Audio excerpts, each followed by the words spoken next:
Kata Rasulullah sallallahu alaihi wasallam, yuhasibullahu al-'abida laisa bainahu wa bainahu turjuman.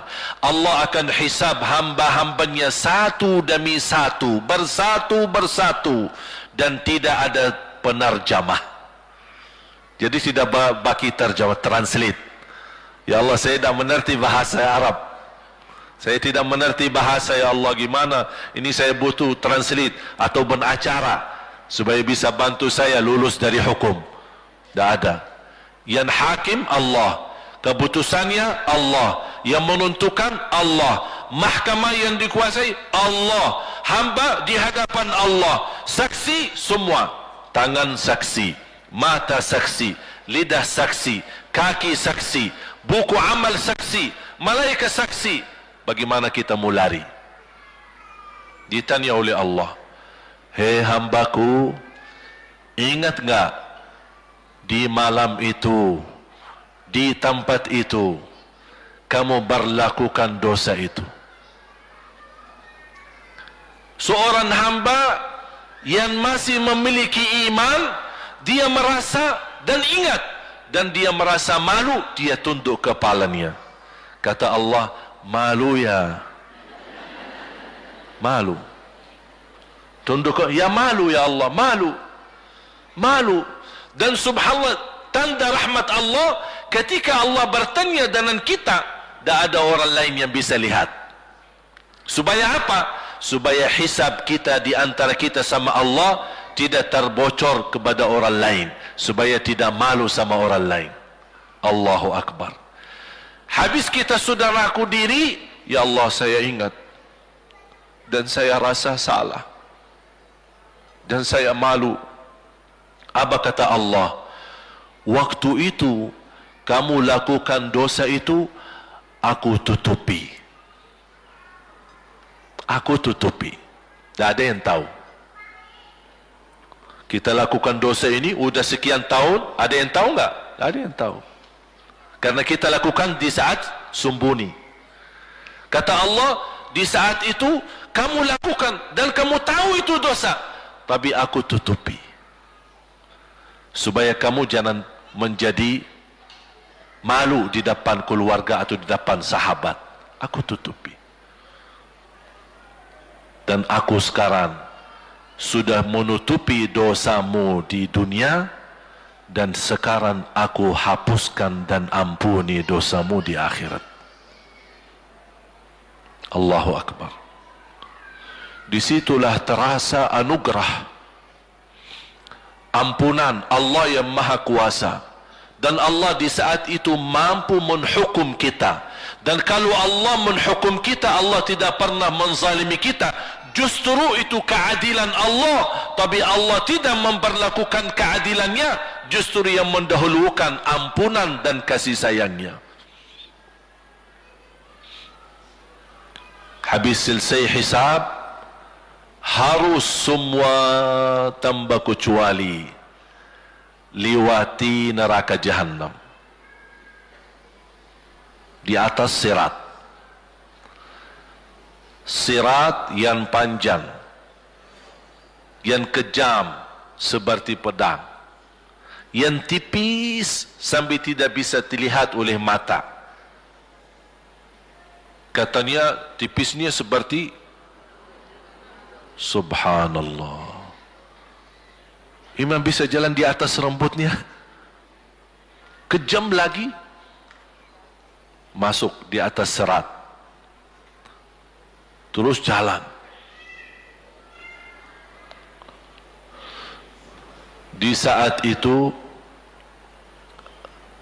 ada doa yang ia melamatkan kita sampai menuju surga. Nabi Muhammad sallallahu alaihi wasallam, dia sudah duluan. Kalau Sayyidina Abu Bakar perjalanan di atas sirat disebutkan 100 tahun, tapi Sayyidina Abu Bakar satu langkah di atas sirat, langkah kedua di depan pintu surga. Dahsyat. Ini Sayyidina Abu Bakar seperti itu. Bagaimana Rasul? Rasul sudah menunggu di depan. Mulai manusia satu persatu jalan di atas sirat. Dan Rasul di saat itu sibuk berdoa, Allahumma sallim sallim, ya Allah selamatkan umatku, ummati ummati, ummati ummati, sampai mereka terselesai. Sampai di situ saja. Sebelum masuk surga ada berita gembira untuk umatnya Nabi Muhammad sallallahu alaihi wasallam. Tidak boleh ada yang masuk surga harus berjumpa dengan beliau dulu, tatap muka, dan disediain minum yang disebut air Al-Kautsar, dan di situ banyak gelas. Tinggal kita ambil gelas dan minum. Begitu kita mau ambil gelas dan minum, datang Rasul, jangan kamu minum langsung dari tanganku sendiri. Barang siapa yang minum dari tanganku tidak akan haus selama-lamanya. Allahu Akbar. Di situ terasa kemuliaan. Begitu kebahagiaan kita bertemu dengan Nabi Muhammad dan bisa langsung minum dari tangan Nabi Muhammad sallallahu alaihi wasallam. Bukan hanya begitu saja, bahkan Nabi Muhammad memegang tangan kita, mengajak kita masuk 8 pintu surga. Ada 8 pintu. Rasul bersabda, 1 pintu luasnya seperti antara langit dan bumi. 1 pintu antara langit dan bumi luasnya. Dan kata Rasulullah, di saat itu akan manusia gesa-gesaan untuk masuk surga. Itu tanda apa? Banyak yang akan masuk. Mudah-mudahan kita terhitung dari yang banyak. Begitu ahli surga masuk, kira-kira Rasul berhenti? Ahli surga sudah masuk, sudah aman? Tidak. Rasul balik lagi, keluar dan menuju dari langkah sirat yang pertama, melihat ada enggak ternyata ada di antara umatnya yang tersisa, yang dosanya terlalu banyak, gesa-gesaan di jalan, merangkak di jalan sampai jatuh di dalam neraka. Rasul mana mereka? Masuk ke neraka. Kata Allah subhanahu wa ta'ala, melihat keadaan Nabi Muhammad SAW, apa yang dibutuhkan lagi? Kata Rasul, ya Allah, saya tidak akan puas masuk surga sampai hamba-hambamu yang ada di neraka, umatku, diselamatkan. Allah subhanahu wa ta'ala mengizinkan Nabi Muhammad keluarkan dari neraka. Dia keluarkan. Sudah cukup ya Nabi Muhammad? Tidak cukup ya Allah, masih ada lagi. Diambil lagi, dikeluarkan, diambil lagi, dikeluarkan. Artinya dari umat Nabi Muhammad yang masih banyak dosanya, yang masih banyak kelewatannya sama Rasulullah, yang tidak pantas memberi kemuliaan kepada Rasulullah SAW, dapat pula syafaatnya Nabi Muhammad. Yang tidak pernah memberi tanda sayang dan cinta kepada Rasul, dapat rasa sayang dan cinta Nabi Muhammad SAW. Sampai kata malaikat Jibril, demi Allah saya melihat Nabi Muhammad mengambil manusia dari neraka Jahannam, diselamatkan dari siksa dan membawa mereka ke surga. Kata malaikat Jibril, sampai aku kira tidak ada lagi yang tersisa di neraka Jahannam, saking banyaknya yang dikeluarkan oleh Rasul. Itu syafaat Rasul sallallahu alaihi wasallam. Oleh karena itu jamaah sekalian, ini yang saya ceritakan. Saya mohon kalau anda lagi bersalawat, ingat itu semua. Nabi Muhammad bukan Nabi yang biasa. Nabi Muhammad adalah Nabi yang penolong kita nanti di hari kiamat.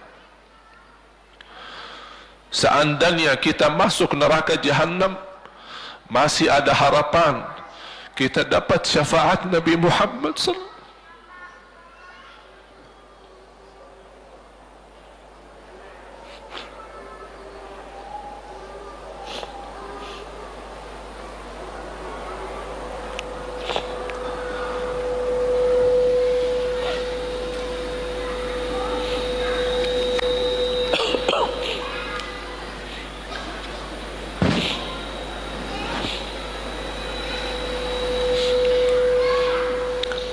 yang masuk neraka saja dapat syafaat Rasul. Jadi sejauh mana kita bisa mencintai beliau, sejauh mana kita minat mempelajari kehidupan beliau, sejauh mana kita mengenal sunnah-sunnah beliau. Di zaman ini, umat yang paling bodoh terhadap beliau kita, umat Islam.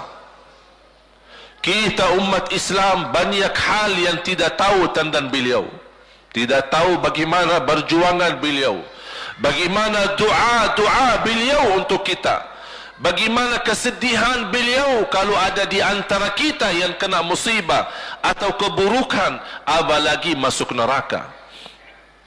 Siti Aisyah radhiyallahu anha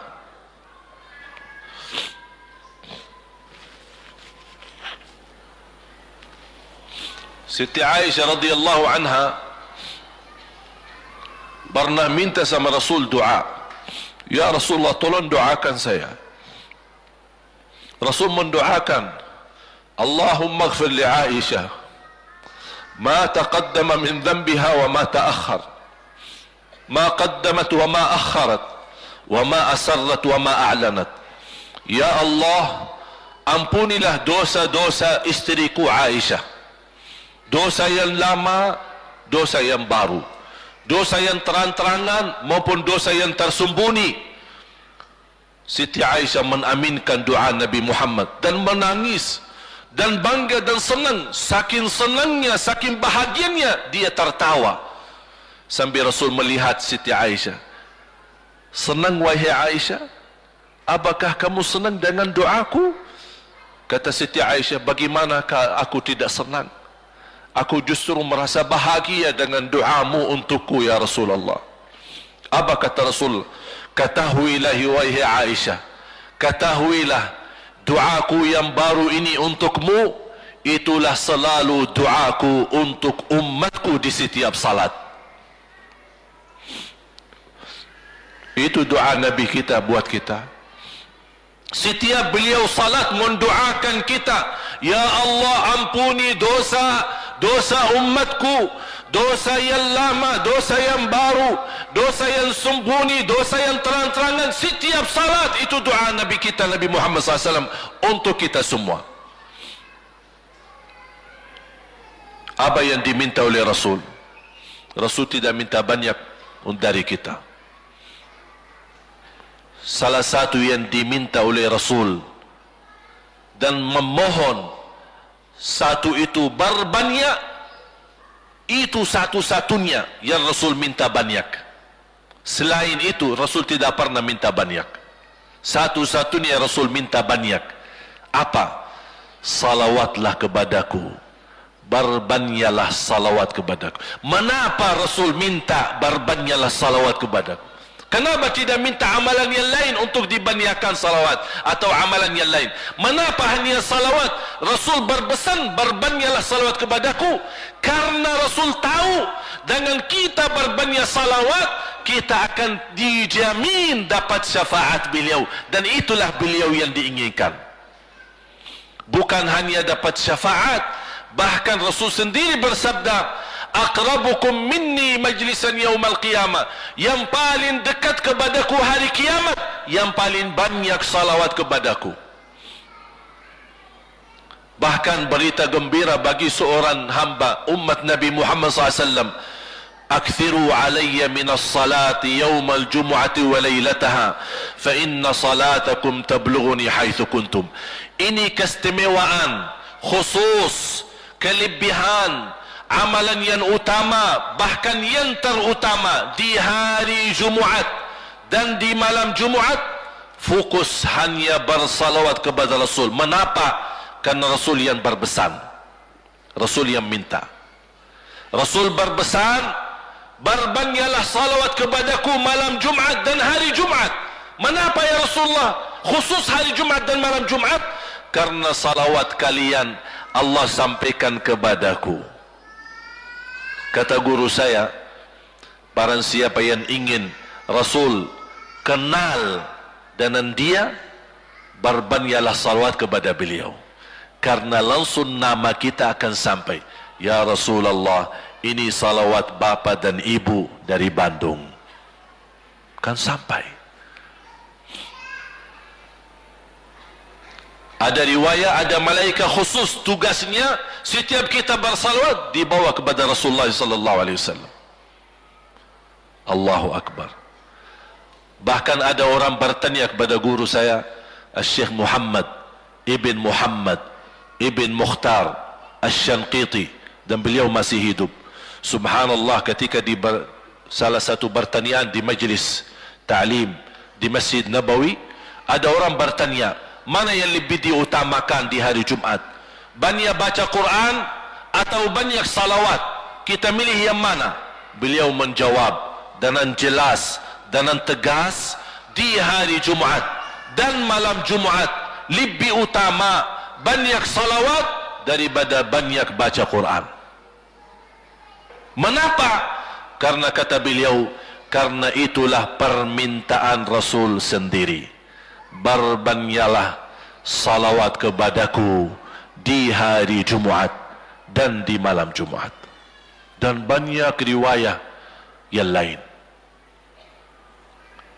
Kalau saya sebutin manfaat, keutamaan salawat kepada Rasul, lebih daripada 100 manfaat. Menghilangkan kesusahan, memberi kemudahan lunasi hutang, menyembuh penyakit, menjamin ampunan dosa, mendapat 10 rahmat, mendapatkan syafaat Rasul, posisi kita semakin mulia. Setiap kali kita salawat semakin naik darajat kita. Barang siapa yang salawat kepadaku 10 kali, dapat 10 kebaikan, dapat 10 rahmat, dihapus 10 kejahatan, dan naik 10 darajat, dan di akhirat dapat syafaatku. Luar biasa. Hadis yang terakhir, Ubay bin Ka'ab radhiyallahu an berkata, ya Rasulullah, aku suka berdoa karena salawat, arti salawat adalah doa. Arti salawat doa. Ya Rasulullah, aku suka berdoa. Berapa dari doaku saya jadikan untukmu? Artinya berapa persen ya? Kalau bahasa kita, berapa persen kira-kira? Kalau misal saya doa 10 menit, berapa menit untuk Rasul, dan yang sisanya buat aku. Contoh, aku kalau berdoa, ya Allah ampuni dosaku, ya Allah murahkan rezeki, sembuhkan penyakit, Allahumma salli ala Muhammad wa ala ali Muhammad. Berarti lebih banyak untuk diri kita, baru untuk Rasul. Sahabat itu ya Rasulullah bertanya, ya Rasulullah, berapa bagian dalam doaku saya jadikan untukmu? Apa kata Rasul? Kata Rasulullah SAW, ma syi'ta wa in zitta fahuwa khairul lak. Ya terserahmu. Mau doa bagaimana untukku? Ya terserahmu. Tapi semakin banyak untukku, semakin banyak manfaatnya untukmu. Apa kata sahabat? Ya Rasulullah, saya akan jadikan separuh doaku hanya salawat kepadamu. Artinya kalau saya doa 10 menit, 5 menit salawat dan 5 menit doa untuk diriku sendiri. Apa kata Rasulullah? Terserahmu, wa in zitta fahuwa khairul lak. Kalau kamu berani tambah, itu jauh lebih baik untukmu. Tawar menawar sama Rasulullah SAW, sampai di ujung hadis beliau berkata, ya Rasulullah, saya janji doaku semuanya untukmu. Artinya apa?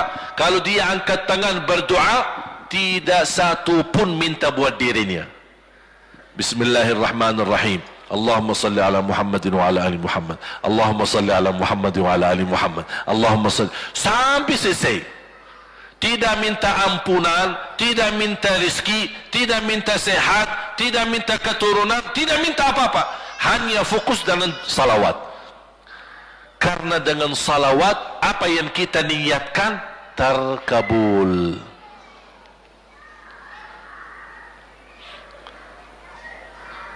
Saya dapat dari guru saya, Nanti saya akan ceritakan bagaimana cara berdoa. Kata sahabat, ya Rasulullah, saya akan jadikan doaku hanya salawat kepadamu. Apa jawab Rasulullah SAW? Idzan taf'al yukfa hammuk wa yughfaru dhanbuk wa tuqda hajatuk. Kalau kamu lakukan hanya doamu, hanya salawat kepadaku, akan dihilangkan segala kesusahan, diampuni segala dosa, dan dikabulkan segala hajat. Kata ulama, apa yang diharapkan oleh manusia? Hidup di dunia tambah susah dan hidup di akhirat tambah dosa. Betul? Itulah kita dapat dengan salawat kepada Nabi Muhammad SAW. Berdoa, ketika anda berdoa, contohnya seperti ini. Setiap anda berdoa, biasa mulai dalam bismillah dan memuji Allah Subhanahu wa taala. Cukup satu kata memuji Allah dalam segala pujian, alhamdulillahirabbil alamin. Segala puji bagi Allah. Ini mewakili semua pujian yang lain. Asmaul husna, segala sifat agung, segala kemuliaan diwakili oleh satu kata, alhamdulillahirabbil alamin. Kata sederhana, kata tidak terlalu panjang, tapi maknanya sangat luas. Oleh kerana itu boleh diulangi berkali-kali. Alhamdulillahirabbil alamin. Alhamdulillah, sambil benar-benar merasa di hati. Karena ini ucapan mewakili segala pujian yang kita ingin sampaikan kepada Allah. Karena ada pujian yang kita ingat, ada pujian kata-kata yang kita tidak hafal, dan alhamdulillahirabbil alamin mewakili segala pujian kepada Allah Subhanahu wa taala. Kemudian bersalawat. Allahumma salli ala Muhammadin wa ala ali Muhammad kama sallaita ala Ibrahim wa ala ali Ibrahim innaka Hamidum Majid. Silahkan doa, ya Allah, ampunilah dosaku. Allahumma salli ala Muhammadin wa ala ali Muhammad. Ya Allah, sembuhkan penyakitku. Allahumma salli ala Muhammadin wa ala ali Muhammad. Ya Allah, berikan kepada aku anak yang salih salihah. Allahumma salli ala Muhammad wa ala ali Muhammad. Jadi setiap langkah doa diawali dan diakhiri salawat. Faham? Subhanallah, wallahi dahsyat. Saya tidak bisa cerita apa lagi. Mau cerita apa lagi? Wallahi dahsyat. Saya tidak pernah istiqamah mengamalkan doa seperti ini. Alhamdulillah, selalu terkabul. Bahkan nyata Allah kasih. Udah, selesai. Wallahi jamaah sekalian, salawat kepada Nabi Muhammad bukan budaya, bukan kebiasaan, tapi amalan yang sangat manfaat buat keselamatan kita, kebahagiaan kita di dunia maupun di akhirat. Bahkan keselamatan buat anak kita, salawat kepada Nabi Muhammad SAW. Terakhir, sekali lagi, ketika anda bersalawat, apa yang saya cerita tadi, tolong dihadirkan dalam fikiran. Siapa Nabi Muhammad itu? Nabi Muhammad penolong kita di hari kiamat. Nabi Muhammad yang membawa syafaat untuk kita. Nabi Muhammad yang menunggu kita di surga. Nabi Muhammad yang membela kita di saat kita berdiri di hadapan Allah.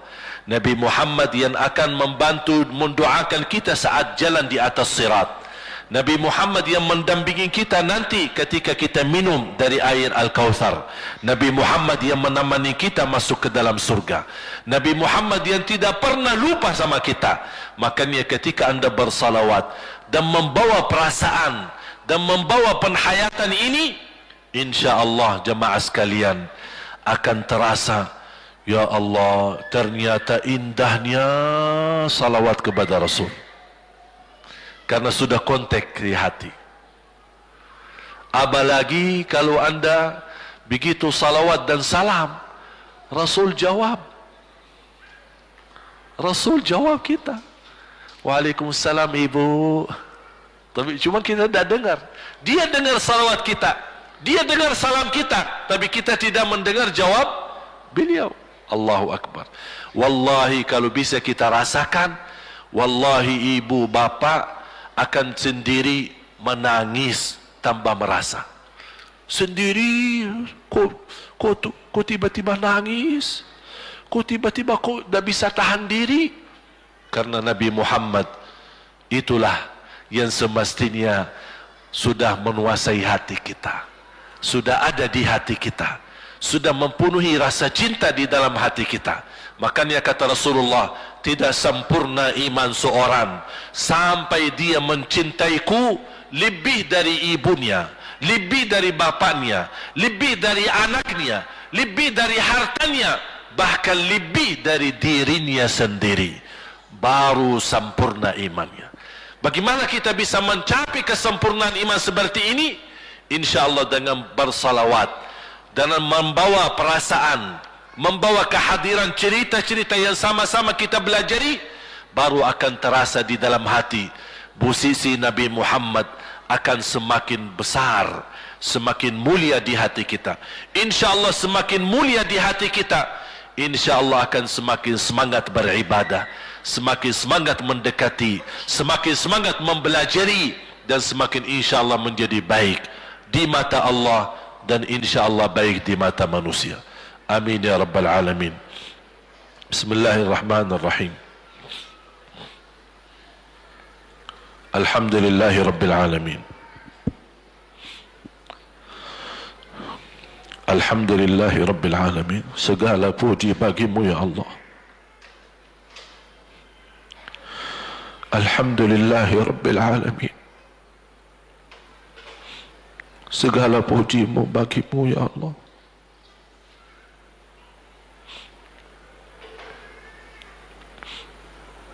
Alhamdulillahi awalan wa akhira. Alhamdulillahi zahiran wa batina.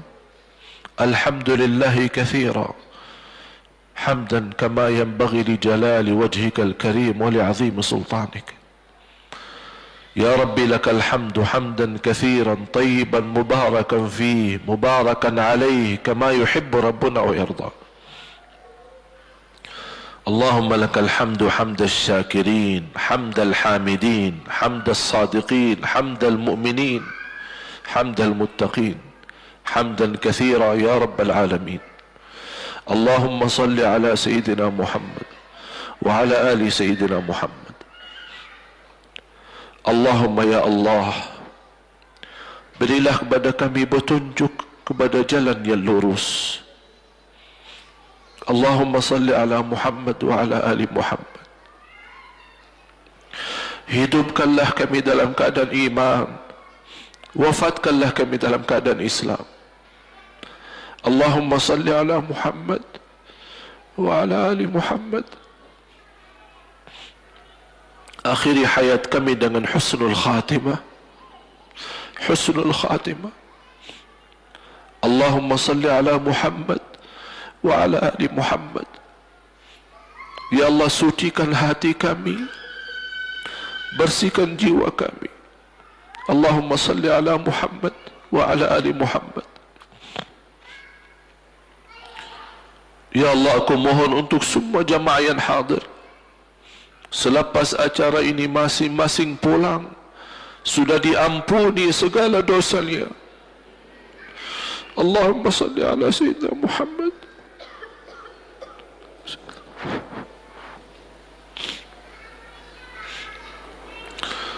Ya Allah, jadikan kami ahlul Quran, penhafal Al-Quran, berakhlak akhlakul Quran. Allahumma salli ala Muhammad wa ala ali Muhammad. Ya Allah, bukakan bagi kami pintu taubatan nasuha ya Allah, agar kami mampu menjadikan sisa umur kami lebih baik, lebih mendekatkan diri kepadamu ya Allah, lebih istiqamah sampai akhir hayat. Allahumma salli ala Muhammad wa ala ali Muhammad. Ya Allah, berikan kepada kami rumah tangga sakinah mawaddah rahmah, suami istri yang baik, yang salih salihah. Jadikan suami kami imam yang menjadi membawa contoh yang baik, yang memimpin kami untuk ridhamu. Allahumma salli ala Muhammad wa ala ali Muhammad. Ya Allah, berilah kepada kami keturunan yang salih salihah. Allahumma salli ala Muhammad wa ala ali Muhammad. Jadikan anak kami, ya Allah, yang mampu menjaga nama baik keluarga kami. Allahumma salli ala Muhammad wa ala ali Muhammad. Ya Allah, jadikan anak kami yang membanggakan kami di hadapan-Mu hari kiamat. Allahumma salli ala Muhammad wa ala ali Muhammad. Ya Allah, jadikan anak kami anak berhafal Al-Quran dan berakhlak-akhlakul Quran. Allahumma salli ala Muhammad wa ala ali Muhammad. Ya Allah, lindungi anak kami dari keburukan dunia, dari kejahatan manusia, kejahatan narkoba, dari fitnah dunia dan isinya.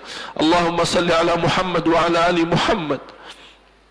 Ya Allah, jadikan anak kami istiqamah Islam iman sampai akhir hayat. Allahumma salli ala Muhammad wa ala ali Muhammad. Ya Allah, berilah kepada kami kemudahan bisa ke tanah suci haji dan umrah, ya Allah, dan ziarah Nabi Muhammad.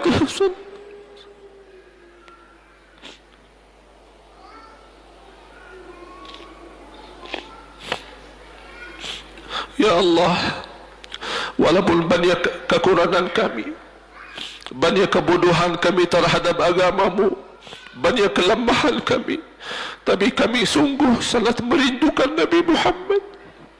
Ya Allah, kami sangat merindukan Nabi Muhammad. Kami sangat sayang dan cinta Nabi Muhammad. Walaupun amalan-amalan kami belum mencapai sunnah Nabi Muhammad.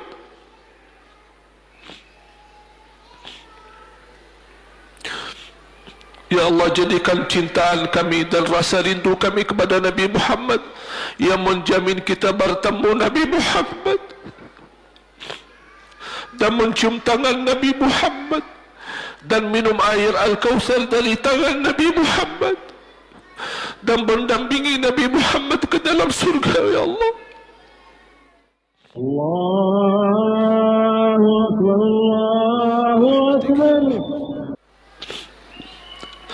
Ya Allah, tuliskan nama-nama kami di dalam takdir-Mu, hamba-hamba yang mendapatkan dan jaminan syafaat Nabi Muhammad. Jadikan kami, ya Allah, hamba yang mendapatkan syafaat Nabi Muhammad. Allahumma salli ala Muhammad wa ala ali Muhammad. Ya Allah, atas izin-Mu kami sama-sama berkumpul di masjid ini. Ya Allah, atas izin-Mu berilah kepada kami kemuliaan sama-sama jumpa lagi di dalam surga-Mu, ya Allah, bersama Nabi Muhammad sallallahu alaihi wasallam.